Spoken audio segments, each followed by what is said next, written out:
В игре принимают участие 7 команд, каждая из которых состоит из 5 человек.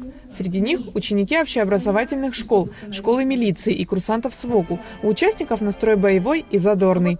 Я участвую в команде под названием «Яйра». Там собирают со всех школ Сухума и делают одну общую команду. Вот мне тренер сказал, что соревнования, мы поделились по группам, и вот так я и участвую здесь. Мы хотим победить, кто не хочет, но главное участие, а не победа. На эти соревнования я попала наш тренер нам сказал, что будут соревнования, и мы собрались командами вот сюда. Руководитель культурного фонда «Платформа» рассказала, что это мероприятие – продолжение проекта «Кавказский фронт», стартовавшего в 2022 году. В 2025 году проект был поддержан фондом президентских грантов. Игра состоит из 7 станций, максимально приближенных к реальным боевым и штабным условиям.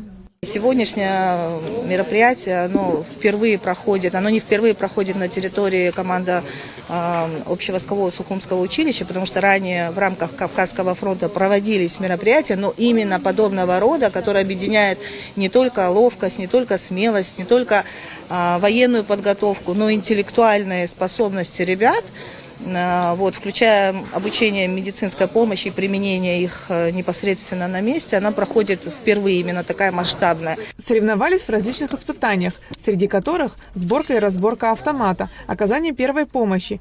В этом участникам помогали сотрудники МЧС. Также предстояло пройти исторический квест, спортивные и интеллектуальные испытания.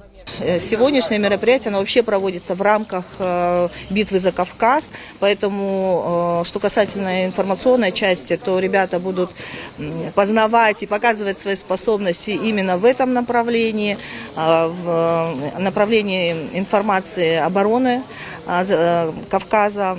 Конец игры ознаменовался водружением Знамени Победы. Проект направлен на сохранение исторической памяти, патриотическое воспитание молодежи и развитие практических навыков.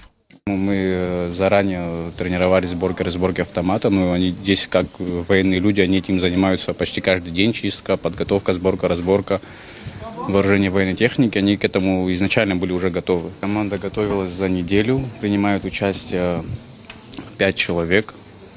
От нас требовалось конкретно это само место проведения, организовать учебные точки, подготовить инвентарь. То, что от нас зависело, военный инвентарь.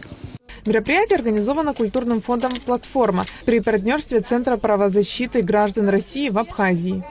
Проект реализуется при поддержке Фонда президентских грантов России и конкурса «Созидатели Абхазии». Айлита Арутюнян, Заурлиев, Абхазское телевидение.